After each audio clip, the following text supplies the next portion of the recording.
All right, let's dive deep today. We're talking about a really complex topic. Yeah. Timely, for sure. Absolutely. And honestly, it's kind of overwhelming. Canada's refugee system. Yeah, definitely. And the proposed changes. Right. I mean, they're really shaking things up. Yeah, it's a big deal. So you guys send us this video from Canada Immigration on YouTube. Okay.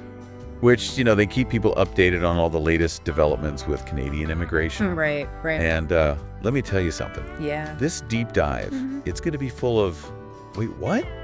Moments. I bet. I mean, we're talking record numbers of asylum applications. Oh, why? A system that's just bogged down. Yeah. The huge backlog. Yeah. And there's this proposed fast-track system. I've heard about this. That's for rejections. Oh, wow. Yeah. Okay. So it's pretty heavy stuff. It is, yeah. So the current situation, Yeah. it's pretty alarming. It really is. So this video paints a really stark picture. Over 260,000 Wow. asylum claims are pending. That's a lot. Yeah, and the average processing time, get this, 44 months? Oh my gosh. That's crazy. That's almost 4 years. It's unbelievable. Yeah. There's some families, they're stuck in limbo for, like you said, almost 4 years. I know. They can't work, they can't put down roots. Yeah. They can't build a future for their family. Yeah. It's a humanitarian crisis. It is. Right here in Canada. Absolutely. That's crazy. Yeah. 4 years. 4 years. I mean, that's longer than some college degrees. It is, yeah. It's unbelievable. Hey. I can't even imagine the stress and uncertainty these families must be facing. Oh, I know. It's got to be incredibly difficult. And to add fuel to the fire, Yeah.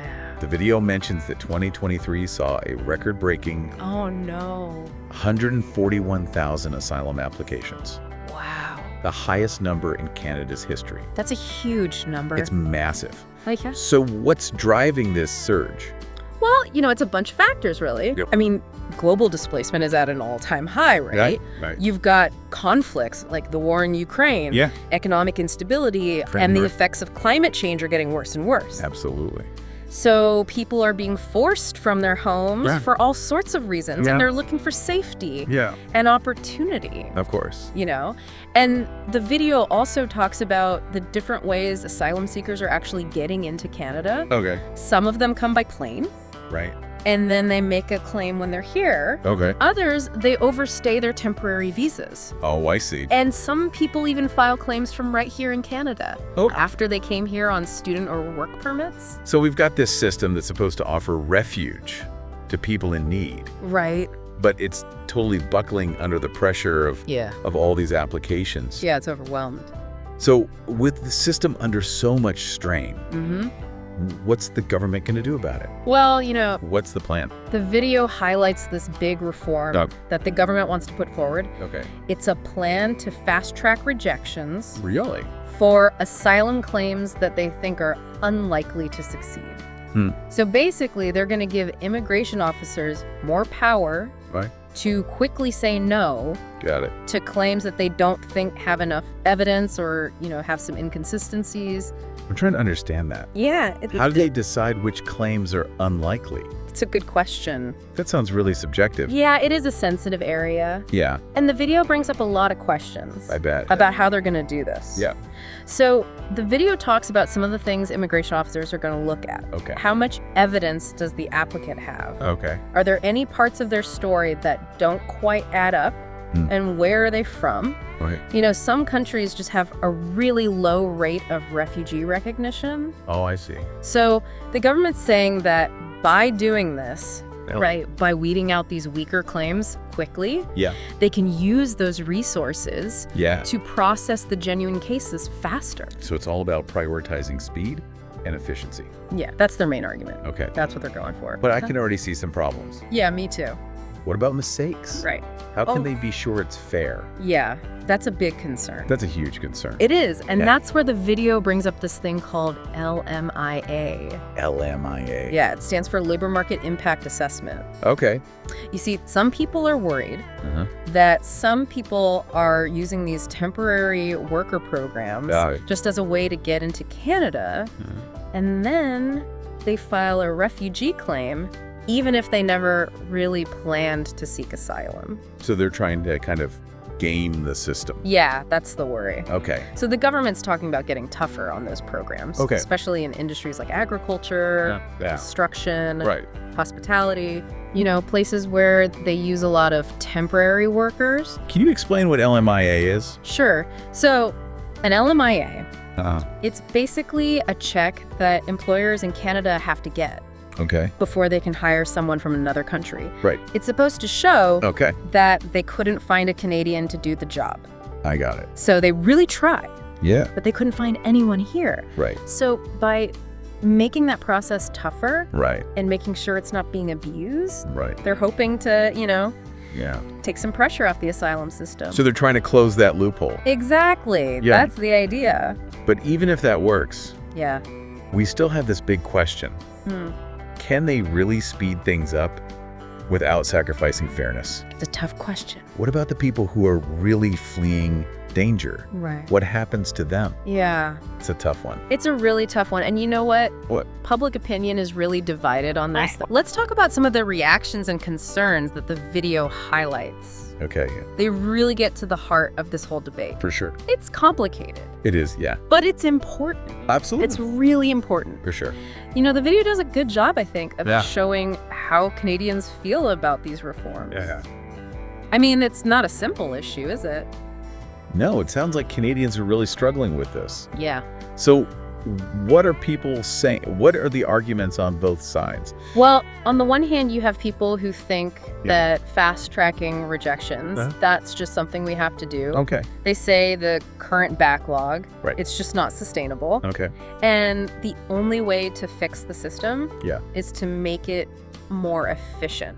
Mm-hmm. They think if they can process the weak claims quickly, Uh-huh.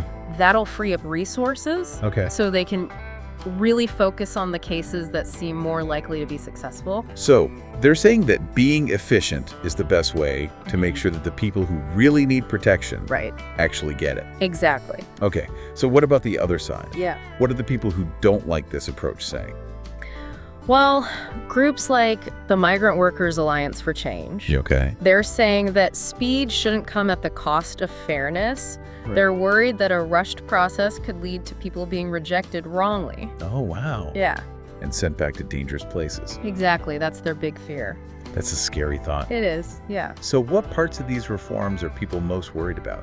One of the big things is this idea of using country of origin Yeah. to decide how likely a claim is to succeed. Right. Critics say that's just not fair. Okay. It could create a system where people from countries that don't have a good track record of getting refugee status are automatically at a disadvantage Yeah. just because of where they're from. It sounds like they're worried about discrimination. Yeah, exactly. Okay. Are there any other red flags? Yeah, another big concern is about people who have been through trauma. Okay. The video talks about how trauma can make it really hard Yeah. to remember everything perfectly or to have all the right documents, Right. even if their claims are legitimate. Hmm. So they're worried that this fast-track system Okay. could actually punish people Yeah. who are having trouble telling their stories because of what they've been through. So the system could be making things even harder Right. for Well- the people it's supposed to be helping. That's exactly what they're saying. Right. Instead of focusing on rejecting people quickly, Yeah. they think the government should put more resources into making the whole system better and fairer. So what would that look like? Well, one big thing they're talking about is giving a lot more money to immigration tribunals. Okay. So they could hire more staff, like judges and support workers. It makes sense. With more people, they could process cases faster without having to cut corners. It's like having more chefs in a restaurant. Yeah, exactly. So the orders get filled faster, but the food is still good. Exactly. Okay. Any other ideas? Well, some people think we should be doing more to help asylum seekers before they even get here. Oh, that's interesting. Like giving them information and legal help Oh. so they know what to expect and how to navigate the system. I see. Yeah, it's all about giving them the tools they need Right. to be successful right from the start. So like setting up information centers, translating things into different languages. Exactly, all that kind of stuff. Okay. What else? Well, some experts think we need to involve communities more. Oh, okay. Like having community organizations and volunteers help refugees settle in. I really like that idea. Me too. It really taps into that Canadian spirit of welcoming people. Yeah. So we could have things like mentorship programs, language classes, job training, and support groups, you know, things that can help people feel like they belong. Right. It's about making the system more human. Yeah, exactly. Remembering that these are real people with real stories. Absolutely. It's not just about paperwork. Right. It's about people's lives. It is. And that brings us back to this bigger question. Yeah. What kind of country do we want to be? Right? Do we want to be known for being efficient or for being compassionate? That's a good question. Or can we be both? Yeah, it seems like the whole world is watching to see what we do. They are, and it's a discussion that needs to include everyone. Absolutely. Including the asylum seekers themselves. Well said. So let's look at some other solutions that have been proposed. Okay. We need to consider all the options Yeah. before we can make informed decisions Absolutely. about the future of Canada's asylum system. Let's do it. I feel like we're missing something here. Yeah, I know what you mean. We've talked about all the problems Right. and what people don't like about these reforms, Right. but we haven't really talked about solutions. I agree. It's easy to get stuck on the negative, Definitely. but we need to remember, that there are people working on this, Right. trying to come up with good solutions. Absolutely. And the video did mention some alternatives. It did. So let's dive into those. What are some of the ideas people have? Well, a lot of people who don't like this fast track idea, they think we should focus on making the whole system more efficient. So not just about rejecting people faster, Right. but making the whole process work better. Exactly. What would that look like? Well, one of the main suggestions Yeah. is to give more money to immigration tribunals Okay. so they can hire more judges and staff. So more people to handle the cases. Exactly. That makes sense. It would be a big investment from the government, I can imagine, yeah. but people who support this idea, Yeah. they say it's worth it Yeah. because if the tribunals have enough resources, Uh-huh. they can process cases faster Right. without having to sacrifice fairness. So it's not just about spending more money. Right. It's about spending it in the right places. Exactly. So what else have people suggested? Well, another idea is to help asylum seekers before they even get to Canada. Before they get here, Yeah, like giving them information and legal help. so they know what to expect when they arrive. Exactly. That's really interesting. It's all about giving people the tools they need Yeah. to be successful right from the start. So what would that look like? Well, we could have information centers, Okay. online resources, translated into different languages. Right, so everyone can understand. And we could work with organizations Yeah. to provide legal help before people arrive. So it's kind of like a proactive approach Yes. instead of waiting for problems to happen. Yeah, I like that. And another idea is to get communities more involved. Oh, tell me more about that. Well, some people think that community organizations, Okay. faith groups, volunteers, Yeah. they can all play a big role in helping refugees settle in. I love that. Yeah, it really embraces that Canadian spirit. Yeah, that welcoming spirit. Exactly. So what kind of things could they do? Well, they could offer things like mentorship programs, Okay. language classes, Yeah. job training, Right. support groups. I mean, those are all really important. They are, and it's all about helping people feel like they belong. It's about building a system that's not just efficient, but also human. Absolutely. We need to remember that these are real people Yes. with real stories. It's not just about paperwork. It's about their lives. Exactly. And this brings us back to that big question. Yeah. What kind of country do we want to be? What do we value most? Do we want to be known for our efficiency or for our compassion? Oh, both. I think that's the challenge, It is. to find that balance. Yeah. So, listeners, what do you think?